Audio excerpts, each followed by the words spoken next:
ಒಂದು ಚಂದದ ಗಾರ್ಡನ್ ಅಥವಾ ಗಾರ್ಡನ್ ಅನ್ನ ಚಂದ ಮಾಡಿಕೊಳ್ಳೋದು ನಮ್ಮ ಕೈಯಲ್ಲಿದೆ. ಕೆಲವು ಗಿಡಗಳಿಗೆ ಎಷ್ಟು ಸಪೋರ್ಟ್ ಮಾಡಿ, ನೀರು ಹಾಕಿ, ಮತ್ತೊಂದು ಮಾಡಿ ಎಲ್ಲ ಮಾಡಿದ್ರೂ ಕೂಡ ಚಂದದಲ್ಲಿ ಬರೋದೇ ಇಲ್ಲ.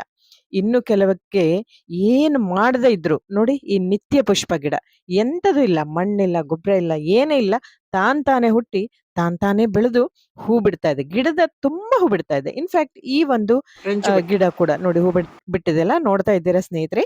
ಇದು ಕೂಡ ನಾನು ಹೆಚ್ಚು ಏನು ಮಣ್ಣು ಹಾಕೋದಿಲ್ಲ. ಇದ್ದದ್ ಮಣ್ಣನ್ನೇ ಎಳೆದುಕೊಂಡು ತನ್ನ ರೂಟಿಂದ ಅದನ್ನ ಸಂಪಾದಿಸಿಕೊಂಡು ಬೆಳಿತವೆ.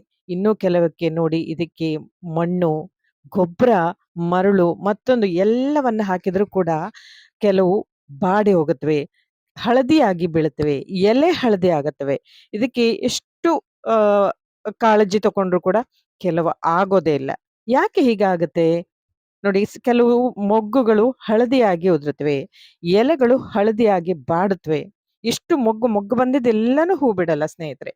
ಕೆಲವೊಂದು ಮಾತ್ರ ಬರುತ್ತೆ, ಇನ್ನು ಕೆಲವೊಂದು ಬರೋದೇ ಇಲ್ಲ. ಎಲ್ಲ ಹೀಗ್ಯಾಕೆ ಆಗ್ತದೆ? ಎಲೆಗಳು ಕೆಲವೊಂದು ಬಾಡಿದ ಹಾಗೆ ಆಗುತ್ತೆ, ಹಳದಿ ಆಗತ್ತೆ. ಯಾಕೆ? ಇದೆಲ್ಲವನ್ನ ನಾನು ಈ ವಿಡಿಯೋದಲ್ಲಿ ಹೇಳ್ತಾ ಇದ್ದೀನಿ ಸ್ನೇಹಿತರೆ.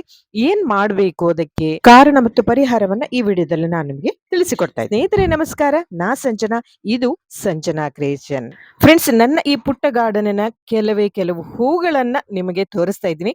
ಅದಕ್ಕೂ ಮೊದಲು ನನ್ನ ಈ ವಿಡಿಯೋವನ್ನ ಯಾರು ನೋಡ್ತಾ ಇದ್ದಾರಾ, ನನ್ನ ಚಾನಲ್ಗೆ ಒಂದು ಸಬ್ಸ್ಕ್ರೈಬ್ ಮಾಡಿದ್ರ, ಹಾಗೆ ಒಂದು ನಿಮ್ಗೆ ಇಷ್ಟ ಆದ್ರೆ ಒಂದು ಲೈಕ್ ಕೊಡಿ.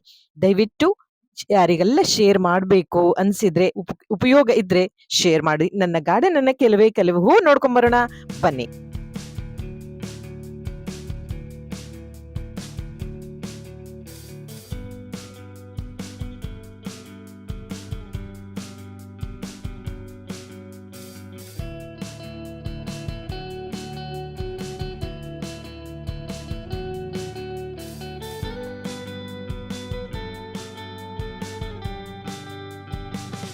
ಫ್ರೆಂಡ್ಸ್, ಒಂದು ಹೂವಿನ ಗಿಡವೋ ಅಥವಾ ಮತ್ತೆ ಯಾವುದೋ ಒಂದು ತರಕಾರಿ ಗಿಡವೋ ಬೆಳೆಸಬೇಕಾದ್ರೆ ಅದಕ್ಕೆ ಶ್ರಮ ಹಾಕ್ಲೇಬೇಕು. ಯಾಕೆಂದ್ರೆ ನಾವು ಮಕ್ಕಳನ್ನ ಹೇಗೆ ಬೆಳೆಸ್ತೀವಿ ಅದೇ ತರ ಗಿಡಗಳನ್ನ ಬೆಳೆಸ್ಬೇಕು. ಯಾಕೆಂದ್ರೆ ಅವ್ರಿಗೂ ಕೂಡ ಸೆನ್ಸೇಷನ್ ಇರುತ್ತೆ, ಅವರೊಟ್ಟಿಗೆ ಕೂಡ ನಾವು ಮಾತಾಡ್ಬೇಕು. ನಿಮಗೆ ಗೊತ್ತಾ, ಗಿಡಗಳೊಟ್ಟಿಗೆ ಮಾತಾಡಿದ್ರೆ ಅವು ಹೆಚ್ಚು ಹೂಗಳನ್ನ ಬಿಡುತ್ತೆ. ಇದು ನಾನು ಕಂಡುಕೊಂಡ ಸತ್ಯ. ವಿಜ್ಞಾನಿ ಸರ್ ಜಗದೀಶ್ ಚಂದ್ರ ಬೋಸ್ ಕೂಡ ಹೇಳಿದ್ದು ಅದನ್ನೇ ಅಲ್ವಾ? ಅದೆಲ್ಲವನ್ನ ನಾನು ಈ ವಿಡಿಯೋದಲ್ಲಿ ಹೇಳ್ತಾ ಇದ್ದೀನಿ. ಇಲ್ಲಿ ತೋರಿಸ್ತಾ ಇದ್ದೀನಿ ನೋಡಿ, ವಾಟರ್ ಲಿಲ್ಲಿ. ಇದು ಕಳೆದ 2 ವರ್ಷದಿಂದ ಒಂದೇ ಒಂದು ಹೂ ಬರ್ತಾ ಇರ್ಲಿಲ್ಲ, ಆದ್ರೆ ಬರೀ ಎಲೆ ಬರ್ತಿತ್ತು, ಹೂ ಬರ್ತಾ ಇರ್ಲಿಲ್ಲ. ನಾನು ಅದಕ್ಕೆ ಇದೇ ಒಂದು ಪರಿಹಾರ ಆಮೇಲೆ ಅದರೊಟ್ಟಿಗೆ ಮಾತಾಡಿದೆ, ಆಗ ಹೂ ಬರ್ಲಿಕ್ಕೆ ಸ್ಟಾರ್ಟ್ ಆಯ್ತು. ಇದು ಸತ್ಯ ಸ್ನೇಹಿತರೆ.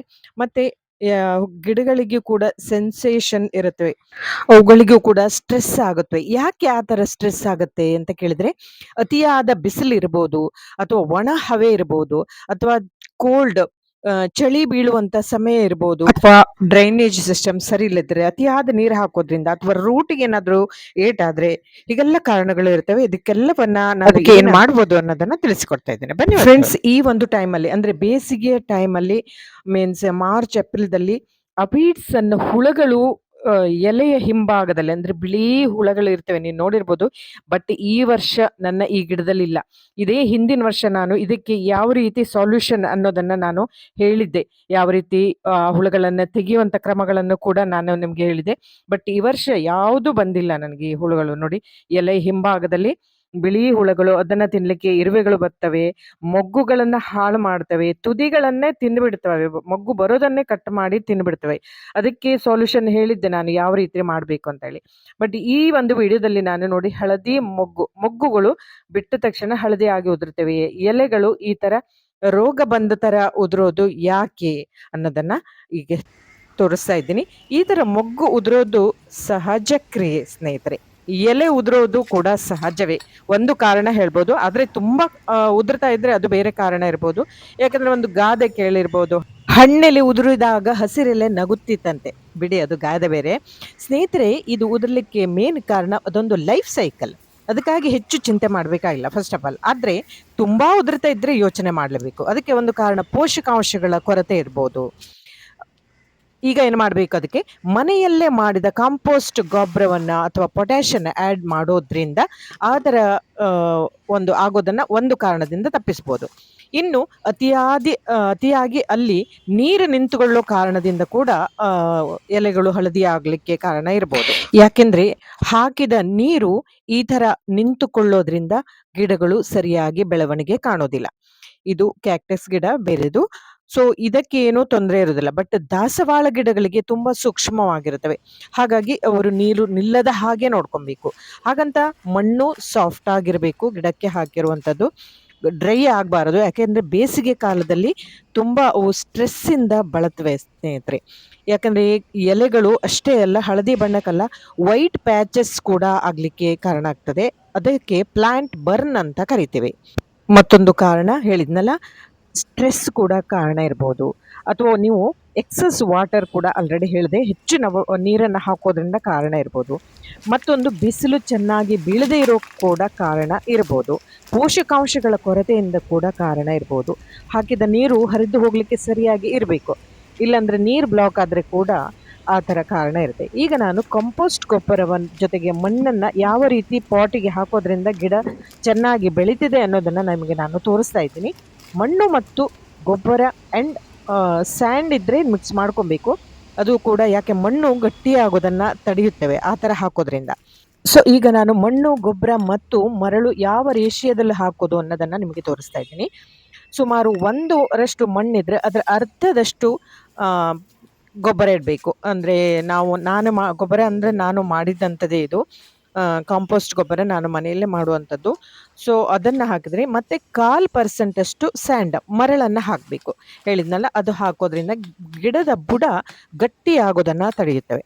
ಇಲ್ಲಾಂದರೆ ಮಣ್ಣು ಒತ್ಕೊಂಡು ಗಟ್ಟಿ ಆಗಿಬಿಡ್ತವೆ ಸ್ಯಾಂಡ್ ಹಾಕದಿದ್ರೆ.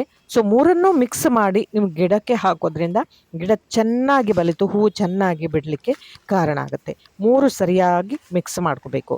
ಇನ್ನು ಡ್ರೈನೇಜ್ ಸಿಸ್ಟಮ್ ಸರಿ ಇಲ್ಲದಿದ್ರೂ ಕೂಡ ಎಲೆಗಳು ಮತ್ತು ಮೊಗ್ಗುಗಳು ಬಾಡಿ ಹಳದಿಯಾಗಿ ಉದುರ್ಲಿಕ್ಕೆ ಕಾರಣ ಆಗ್ತದೆ. ಅಂದರೆ ಬೇಸಿಗೆಯಲ್ಲಿ ಉರಿ ಬಿಸಿಲು ಜಾಸ್ತಿ ಅಲ್ವಾ.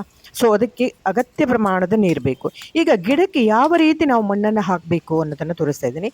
ಯಾವತ್ತೂ ಕೂಡ ಮೇಲಿಂದ ಮೇಲೆ ಗಿಡಕ್ಕೆ ಮಾಡಿರುವಂಥ ನಾನು ಕಾಂಪೋಸ್ಟ್ ಗೊಬ್ಬರ ಇರಲಿ, ಮಣ್ಣು ಮಿಕ್ಸ್ ಮಾಡಿದ್ನಲ್ಲ, ಅದನ್ನ ಹಾಕಬಾರ್ದು. ಸ್ವಲ್ಪ ಮೇಲಿಂದ ಮಣ್ಣನ್ನು ಕೆದರ್ಕೊಳ್ಳಿ. ಯಾಕಂದ್ರೆ ಗಿಡದ ಬುಡಕ್ಕೆ ಸರಿಯಾಗಿ ಹಾಕಿರೋ ಗೊಬ್ಬರ ರೀಚ್ ಆಗುತ್ತೆ. ಮೇಲಿನ ತರಗೆಲೆಗಳು ಸ್ವಲ್ಪ ಸೈಡ್ ಮಾಡಿ ಈಗ ಮಾಡಿರುವಂಥದ್ದನ್ನು ಹಾಕಿ ಪುನಃ ಅದರ ಮೇಲೆ ಹಾಕ್ಬೋದು.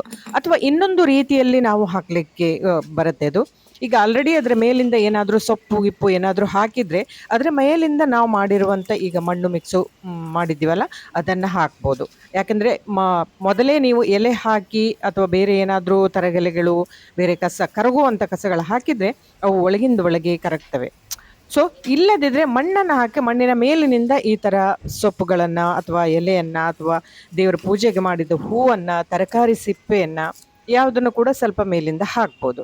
ಈಗ ಕೆಲವರಿಗೆ ಕಾಂಪೋಸ್ಟ್ ಗೊಬ್ಬರ ಮಾಡಲಿಕ್ಕೆ ಆಗೋದಿಲ್ಲ. ಸೊ ಅವ್ರೇನು ಮಾಡ್ತಾರೆ, ಡೈರೆಕ್ಟಾಗಿ ಹಾಕಿಬಿಡ್ತಾರೆ. ಸೊ ಹಾಗೆ ಹಾಕೋದ್ರಿಂದ ಪಾಪ ಗಿಡಗಳಿಗೆ ತಕ್ಷಣ ಅವು ಕರಗೋದಿಲ್ಲ. ನಮಗೂ ಅಷ್ಟೇ ಇಡೀ ಫುಲ್ ತಿಂದರೆ ನಮಗೆ ಡೈಜೆಷನ್ ಆಗತ್ತಾ?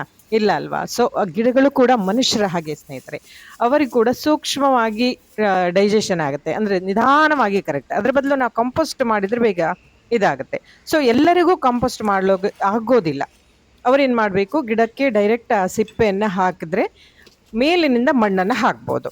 ಸೊ ಈ ಎರಡೂ ರೀತಿಯಲ್ಲಿ ನಾನು ಈಗ ಎರಡೂ ರೀತಿಯಲ್ಲಿ ಹಾಕಿದ್ದೇನೆ ನೋಡಿ. ಮೊದಲ ಮಣ್ಣು ಹಾಕಿದೆ, ಮೇಲಿನಿಂದ ಕಸ ಹಾಕಿದೆ. ಅದರದ್ದೇ ಕಸಗಳು ಇರುತ್ತವೆ, ಅಥವಾ ಪಕ್ಕದ ಬೇರೆ ಯಾವುದಾದ್ರೂ ಈ ದಾಸವಾಳ ಹೂವದ್ದೇ ಕಸಗಳು ಉದುರುತ್ತವೆ ಅಲ್ಲ, ಅದನ್ನೇ ನಾನು ಕೆಲವೊಮ್ಮೆ ಹಾಕ್ತೇನೆ. ಸೊ ಹೀಗೆಲ್ಲ ಮಾಡ್ಬೋದು. ಇನ್ನು ಸರಿಯಾದ ಪ್ರಮಾಣದಲ್ಲಿ, ಅಗತ್ಯ ಪ್ರಮಾಣದಲ್ಲಿ ನೀರು ಹಾಕಬೇಕು. ನೀರು ಯಾವ ಥರ ಹಾಕಬೇಕು ಅನ್ನೋದನ್ನು ನಾನು ತೋರಿಸ್ತಾ ಇದ್ದೀನಿ.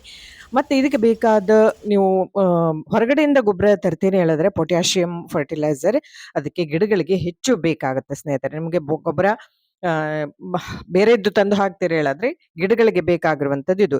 ಇಲ್ಲದಿದ್ರೆ ನಾವು ಮಾಡಿರುವಂಥ, ಅಥವಾ ಈಗ ಹೊರಗಡೆ ಕೂಡ ಸಾವಯವ ಗೊಬ್ಬರ ಅಂತ ಸಿಗುತ್ತೆ ಅಲ್ವಾ. ಸೊ ಪ್ಯಾಕೆಟಲ್ಲಿ ಸಿಗುತ್ತೆ, ಅದನ್ನು ತಂದು ಕೂಡ ಹಾಕ್ಬೋದು, ಅದು ಚೆನ್ನಾಗಿರುತ್ತೆ. ಸೊ ಈ ಎರಡು ರೀತಿಯಲ್ಲಿ ಕೂಡ ನೀವು ಗಿಡಗಳನ್ನು ಕಾಳಜಿ ಮಾಡುವಂಥದ್ದು. ಇಷ್ಟು ಮಾಡಿದ್ರೆ ಹೇಳಿದ್ರೆ ಗಿಡಗಳಿಗೆ ಒಳ್ಳೆ ರೀತಿಯ ಮೊಗ್ಗು ಬರಲಿಕ್ಕೆ ಕಾರಣ ಆಗುತ್ತೆ.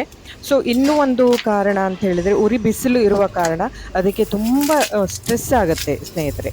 ಸೊ ಆ ಒಂದು ಟೈಮಲ್ಲಿ ಅಂದರೆ ಬೇಸಿಗೆಯಲ್ಲಿ ಸ್ವಲ್ಪ ನೀವು ಜಾಗವನ್ನು ಬದಲಾಯಿಸ್ಬೋದು, ಅಥವಾ ಗಿಡಕ್ಕೆ 2 ಟೈಮ್ ಕೂಡ ಬೆಳಿಗ್ಗೆ ಮತ್ತು ಸಂಜೆ ನೀರನ್ನು ಹಾಕೋದ್ರಿಂದ, ಅಂದರೆ ಗಿಡದ ಪಾಟಲ್ಲಿ ನೀರು ಉಳಿಬಾರ್ದು. ಸೊ ಸ್ಟಾಕ್ ಇದ್ರೆ ಮಾತ್ರ ಗಿಡ ಕೊಳಿಲಿಕ್ಕೆ ಕೂಡ ಮೇನ್ ಕಾರಣ ಆಗುತ್ತೆ. ಗಿಡದಲ್ಲಿ ನೀರು ನಿಲ್ಲದಿರುವ ಹಾಗೆ ನೋಡ್ಕೋಬೇಕು. ಅಷ್ಟಾದಲ್ಲಿ ನೋಡಿ ಇಟ್ಟು ಮೊಗ್ಗು ಬರಲಿಕ್ಕೆ ಕಾರಣ ಆಗ್ತದೆ. ಇದೇ ಗಿಡ ಮೊದಲು ನನಗೆ ಒಂದು ಸ್ವಲ್ಪವೂ ಒಂದೇ ಒಂದು ಹೂ ಬಿಡ್ತಾ ಇರಲಿಲ್ಲ. ಈಗ ಇಷ್ಟು ಎತ್ತರ ಆಗಿ ಗಿಡ ಬಿಡ್ತಾ ಇದೆ. ಇದನ್ನ ನಾನು ಇನ್ನೂ ಒಂದು ರೀಸನ್, ನಾನು ಮೇನ್ ರೀಸನ್ ಹೇಳ್ತೇನೆ. ಗಿಡದಲ್ಲಿ ಮೊಗ್ಗು ಬರಲಿಲ್ಲ ಹೇಳಾದ್ರೆ ರೀಪ್ಲೇಸ್ಮೆಂಟ್ ಮಾಡಿ, ಅದರ ಜಾಗವನ್ನು ಬದಲಾಯಿಸಿ, ಆಗ ಖಂಡಿತ ಹೂಗಳು ಬಿಟ್ಟೇ ಬಿಡುತ್ತವೆ 100%. ಇದು ಕೂಡ ನಾನು ಕಂಡುಕೊಂಡ ಸತ್ಯ. ಇದೇ ಗಿಡವನ್ನು ನಾನು ಅಲ್ಲಿ ಇಟ್ಟಿದ್ದೆ, ಬೇರೆ ಕಡೆ ತೋರಿಸ್ತಾ ಇದ್ದೀನಿ. ಈಗ ಇನ್ನೊಂದು ಪಾಟಲ್ಲಿರೋ ಗಿಡ ತೋರಿಸ್ತೀನಿ. ಯಾಕೆಂದರೆ ಪಾಟಲ್ಲಿ ಇರೋದ್ರಿಂದ ಅವಕ್ಕೆ ಕಾಳಜಿ ಜಾಸ್ತಿ ಬೇಕು, ಓಕೆನಾ. ಸೊ ಈಗ ಇದೆಲ್ಲ ಮೊಗ್ಗು ಬಂದಿದೆ. ರೀಪ್ಲೇಸ್ಮೆಂಟ್ ಮಾಡಿದ ಮೇಲೆ ಜಾಗವನ್ನು ಬದಲಾಯಿಸಿ ಈಗ ಹೇಗೆ ಮೊಗ್ಗು ಬರ್ತಾ ಇದೆ ನೋಡಿ, ಎಷ್ಟು ಮೊಗ್ಗು ಬರ್ತಾ ಇದೆ ಅಲ್ವಾ, ನೀವೇ ನೋಡ್ತಾ ಇದ್ದೀರಾ. ಸೊ ಮೇನ್ ರೀಸನ್ ಅದು ಒಂದು ಕಾರಣ ಆಗುತ್ತೆ ನೋಡಿ. ಇದೇ ಒಂದು ಗಿಡಕ್ಕೆ ನೀವು ಗಿಡನ ತರಕಾರಿ ಸಿಪ್ಪೆನೋ ಅಥವಾ ನೋಡಿ ಈಗ ಮೆಂತ್ಯ ಸೊಪ್ಪು ತಂದು ಅದರ ದಂಟನ್ನು ಇಡ್ತೀವಲ್ಲ ಸ್ನೇಹಿತರೆ. ಸೊ ಯಾಕೆ ಗಿಡಗಳನ್ನು ಸೂಕ್ಷ್ಮವಾಗಿ ನೋಡ್ಕೋಬೇಕು ಹೇಳೋದು ಇದಕ್ಕೆ. ಸೊ ಅದು ಬೇಗ ಕರಗೋದಿಲ್ಲ, ಓಕೆನಾ. ಕಾಂಪೋಸ್ಟ್ ಮಾಡಲಿಕ್ಕೆ ಸಾಧ್ಯ ಇಲ್ಲದವರು ಈ ಥರ ಚಿಕ್ಕ ಪೀಸ್ ಮಾಡಿ ಹಾಕ್ಬೋದು, ಅಥವಾ ತರಕಾರಿ ಸಿಪ್ಪೆಯನ್ನು ರುಬ್ಬಿ ಕೂಡ ಹಾಕ್ತಾರೆ, ಓಕೆ. ಈಗ ಇದನ್ನು ಮೆಂತ್ಯ ಸೊಪ್ಪು ನಾನು ತೊಗೊಬಂದಿದ್ದು. ಸೊ ಅದು ದಂಟು ಬೇಗ ಕರಗೋದೇ ಇಲ್ಲ. ಸೊ ಆ ಥರ ಒಂದು ಯಾವ ಥರ ಮಾಡಬೇಕು, ಕಟ್ ಮಾಡಿ ಹಾಕಿದರೆ ಬೇಗ ಕರಗುತ್ತವೆ. ಅದರ ಮೇಲೆ ನೀವು ಮಣ್ಣನ್ನು ಹಾಕಿ 1-2 ವಾರದಲ್ಲಿ ಒಳ್ಳೆ ಅದಕ್ಕೆ ಗೊಬ್ಬರವಾಗಿ ಮಿಕ್ಸ್ ಆಗುತ್ತೆ. ಸೊ ಈ ಗಿಡ ನೋಡಿ, ಈ ಪಾಟಲ್ಲಿರೋ ಗಿಡ ತುಂಬ ಚಂದದ ಹೂವಿನ ಗಿಡ. ಇದು ಬರುತ್ತೆ 15 ದಿನಕ್ಕೋ ತಿಂಗಳಿಗೆ ಒಂದು ಹೂ ಬರುತ್ತೆ. ಈಗ ನಾನು ಇದನ್ನು ತೆಗೆದು ಬೇರೆ ಕಡೆ ಪ್ಲೇಸ್ ಚೇಂಜ್ ಮಾಡ್ತಾ ಇದ್ದೀನಿ. ಸೊ ಈಗ 1-2 ತಿಂಗಳಲ್ಲಿ ನೋಡಿ ಇದು ಎಷ್ಟು ಹೂ ಬಿಡುತ್ತೆ ಅಂತ. ಸೊ ಇದು ಒಂದು ಇಷ್ಟು ಚಿಕ್ಕ ಗಿಡ ಅಲ್ವಾ, ಚಿಕ್ಕ ಗಿಡ, ಮೊಗ್ಗು ಬಂದಿದೆ. ಬಟ್ ಮೊಗ್ಗು ಇರ್ತಾನೋ ಇಲ್ಲ, ಹೂ ಬಿಡ್ತಾನೋ ಇಲ್ಲ, ಯಾಕೆಂದರೆ ಇದಕ್ಕೆ ಬಿಸಿಲು ಅಷ್ಟು ಬೀಳ್ತಾ ಇಲ್ಲ. ಸೊ ಪ್ಲೇಸ್ ಚೇಂಜ್ ಮಾಡ್ತಾ ಇದ್ದೇನೆ ನೋಡಿ. ಇನ್ನು 2 ಮಂತ್ಸಲ್ಲಿ ಹೇಗೆ ಹೂ ಬರುತ್ತೆ. ಇನ್ನು ಮೊಗ್ಗು ಮತ್ತು ಎಲೆ ಉದುರಲಿಕ್ಕೆ ಫೀಡ್ಸ್ ಅನ್ನು ಹುಳುಗಳು ಕೂಡ ಕಾರಣ ಇರ್ಬೋದು ಅಂತ ಆಲ್ರೆಡಿ ಹೇಳಿದೆ. ಅದೊಂಥರ ಇನ್ಸೆಕ್ಟ್ಸ್. ಅದನ್ನು ಓಡಿಸಲು ನಾನು ಲಾಸ್ಟ್ ಟೈಮ್ ಟರ್ಮರಿಕ್ ಪೌಡರನ್ಗೆ 1 ಲೀಟರ್ ನೀರಿಗೆ ಒಂದು 3-4 ಟರ್ಮರಿಕ್ ಪೌಡರನ್ನು ಹಾಕಿ ಸೋಪ್ ವಾಟರನ್ನು ಹಾಕಿ ಸ್ಪ್ರೇ ಮಾಡಿದ್ದೆ. ಎಲ್ಲ ಉದುರಿದೆ. ಈ ಸಲ ಏನೂ ಇಲ್ಲ, ಓಕೆನಾ. ಸೊ ಇಲ್ಲ ಹೇಳಿದ್ರೆ ನೀಮ್ಗೆ 1 ಲೀಟರ್ ನೀರನ್ನು ಸೇರಿಸಿ, ಅಥವಾ ಸೋಪ್ ಪೌಡರಿಗೆ 1 ಲೀಟರ್ ನೀರನ್ನು ಸೇರಿಸಿ ಸ್ಪ್ರೇ ಮಾಡೋದ್ರಿಂದ ಅವೆಲ್ಲ ಅಫಿಡ್ಸ್ ಹುಳುಗಳು ನಾಶ ಆಗುತ್ತವೆ. ಮತ್ತು ಆ ಎಲೆಯನ್ನು ಕಿತ್ತು ಬಿಸಾಡಿ, ಬೇರೆ ಕಡೆನೇ ಬಿಸಾಡಿ, ಎಲ್ಲ ಬಿಸಾಡಬೇಡಿ. ಇದು ಮಾಡೋದ್ರಿಂದ ಕೂಡ ಬೆಳುತ್ತೆ. ಆಮೇಲೆ 1 ml Agromin gold in 1 litre ವಾಟರ್ಗೆ ಮಿಕ್ಸ್ ಮಾಡೋದ್ರಿಂದ ಕೂಡ ಗಿಡಗಳು ಒಳ್ಳೆ ಬೆಳಿಲಿಕ್ಕೆ ಕಾರಣ ಆಗ್ತದೆ. ಸೊ ಈಗ ನೀರನ್ನು ಯಾವ ರೀತಿ ಹಾಕಬೇಕು ನೋಡಿ ಸ್ನೇಹಿತರೆ. ಬುಡಕ್ಕೆ ಹಾಕೋದಷ್ಟೇ ಅಲ್ಲ, ಗಿಡದ ಮೇಲ್ಭಾಗಕ್ಕೂ ಕೂಡ ಸ್ಪ್ರೇ ಮಾಡಿ. ಯಾಕೆಂದರೆ ಗಿಡಗಳು ಒತ್ತಡದಿಂದ ಬಳಲ್ತವೆ ಉರಿ ಬೇಸಿಗೆಯಲ್ಲಿ ಅಂತ ಹೇಳಿದೆ ಅಲ್ವಾ. ಸೊ ಗಿಡದ ಮೇಲಿನಿಂದ, ಅಂದರೆ ಮೊಗ್ಗು ಉದರದ ಹಾಗೆ, ಮೊಗ್ಗು ಉದುರಬಾರ್ದು, ನಿಧಾನವಾಗಿ ಅದರ ಮೇಲಿನಿಂದ ಅದರ ಸ್ಟ್ರೆಸ್ ಕೂಡ ಕಡಿಮೆ ಆಗುತ್ತೆ, ಗೊತ್ತಾಯ್ತಾ. ಮತ್ತೆ ಎಲೆ ಮೇಲಿರುವ ಧೂಳು ಕ್ರಿಮಿಕೀಟಗಳು ಕೂಡ ಹೋಗುತ್ತವೆ. ಅದು ಹಾಕಿದ ಮೇಲೆ ಅಲ್ಲಿ ಒಂದು ವಾತಾವರಣ ಎಷ್ಟು ತಂಪಾಗುತ್ತೆ ಅಂತ ಹೇಳಿದರೆ, ತುಂಬ ಗಿಡಗಳಿಗೆ ಎಷ್ಟು ತಂಪಿರುತ್ತೋ ನಮ್ಮ ಮನಸ್ಸು ಕೂಡ ಅಷ್ಟೇ ತಂಪಿರುತ್ತೆ ಸ್ನೇಹಿತರೆ. ಇದು ನಿಜವಾಗ್ಲೂ ಹೌದು, ಓಕೆನಾ. ನೋಡಿ, ನಾನು ಇದು ರೀಪ್ಲೇಸ್ಮೆಂಟ್ ಮಾಡಿದ ಮೇಲೆ ಬಂದಿರುವಂಥ ಹೂ ಇದು. ಅದು ಮೊದಲಿದ್ದ ಆ ಪಾಟ್ ನೋಡಿದ್ರಲ್ಲ, ಅಲ್ಲಿ ಇಟ್ಟಿದ್ದೆ, ಏನೇನೂ ಬರ್ತಾ ಇರಲಿಲ್ಲ. ಸೊ ಇಲ್ಲಿ ಬಂದ ಮೇಲೆ ಒಳ್ಳೆ ಹೂ ಬರ್ತಾ ಇದೆ. ಸೊ ಇಷ್ಟೆಲ್ಲ ಮಾಡಿದ ಮೇಲೆ ಸ್ನೇಹಿತರೆ, ಗಿಡಕ್ಕೆ ಕಾಳಜಿ ಮಾಡಿದ ಮೇಲೆ ಗಿಡದಿಂದ ಪ್ರತಿಫಲ ಸಿಗದೆ ಇರುತ್ತಾ ನೀವೇ ಹೇಳಿ? ಖಂಡಿತ ಸಿಕ್ಕೇ ಸಿಗುತ್ತೆ. ಇಷ್ಟೊಂದು ಕಾಳಜಿ ನೀವು ಮಾಡಿದರೆ ಹೇಳಾದ್ರೆ ಬೇಸಿಗೆಯಲ್ಲಿ ಗಿಡಗಳು ಹಳದಿ ಬಣ್ಣದಿಂದ ಎಲೆಗಳು ಉದುರೋದನ್ನು ಅಥವಾ ಮೊಗ್ಗುಗಳು ಉದುರೋದನ್ನು ಕೂಡ ನಾವು ತಪ್ಪಿಸ್ಬೋದು. ಮತ್ತೆ ಗಿಡದ ರೂಟ್ಗೂ ಕೂಡ ಏನೂ ತೊಂದರೆ ಆಗದ ಹಾಗೆ ನೋಡ್ಕೋಬೇಕಾಗುತ್ತೆ ಸ್ನೇಹಿತರೆ. ಇದೆಲ್ಲ ಕಾರಣ ಮತ್ತು ಪರಿಹಾರಗಳನ್ನು ನೋಡಿದ್ರಿ. ಸೊ ಒಂದು ಅತ್ಯುತ್ತಮವಾದ ವಿಡಿಯೋವನ್ನ ನಿಮಗೆ ಮಾಡಿ ನಾನು ತೋರಿಸಿದ್ದೇನೆ. ಫ್ರೆಂಡ್ಸ್, ನಿಮಗೆ ಈ ವಿಡಿಯೋ ಇಷ್ಟ ಆಗಿದೆ ಅನ್ಕೊಂಡಿದ್ದೇನೆ. ಹಾಗಾದ್ರೆ ಯಾಕೆ ತಡ ಮಾಡ್ತೀರಾ? ಒಂದು ಲೈಕ್ ಮಾಡಿ, ಶೇರ್ ಮಾಡಿ, ಹಾಗೆ ಸಬ್ಸ್ಕ್ರೈಬ್ ಮಾಡೋದನ್ನ ಮರಿಬೇಡಿ. ಮುಂದಿನ ವಿಡಿಯೋದಲ್ಲಿ ಮತ್ತೊಂದು ವಿಶೇಷವಾದ ವಿಭಿನ್ನವಾದ ವಿಷಯದೊಂದಿಗೆ ಮತ್ತೆ ನಿಮ್ಮೊಂದಿಗೆ ನಾನು ಬರ್ತೇನೆ. ಅಲ್ಲಿವರೆಗೂ thank you. Thanks for watching. ಹೂವಿನ ಜನ್ಮ ಸಾರ್ಥಕ ಆಗೋದು ಹೆಣ್ಣಿನ ಮುಡಿಯನ್ನಾದರೂ ಸೇರು ಅಥವಾ ದೇವರ ಪಾದವನ್ನಾದರೂ ಸೇರು, ಆಗ ನಿನ್ನ ಬಾಳು ಸಾರ್ಥಕ ಅಂತೆ. ಸೊ ನಾನು ದೇವರಿಗೆ ಮೇನ್ ಆಗಿ ದೇವರ ಪೂಜೆಗೆ ಬೇಕು ಅಂತೇಳಿ ಮಾಡಿರುವಂತ 4 ಗಿಡಗಳು. ಥ್ಯಾಂಕ್ ಯು ಫ್ರೆಂಡ್, ಧನ್ಯವಾದ.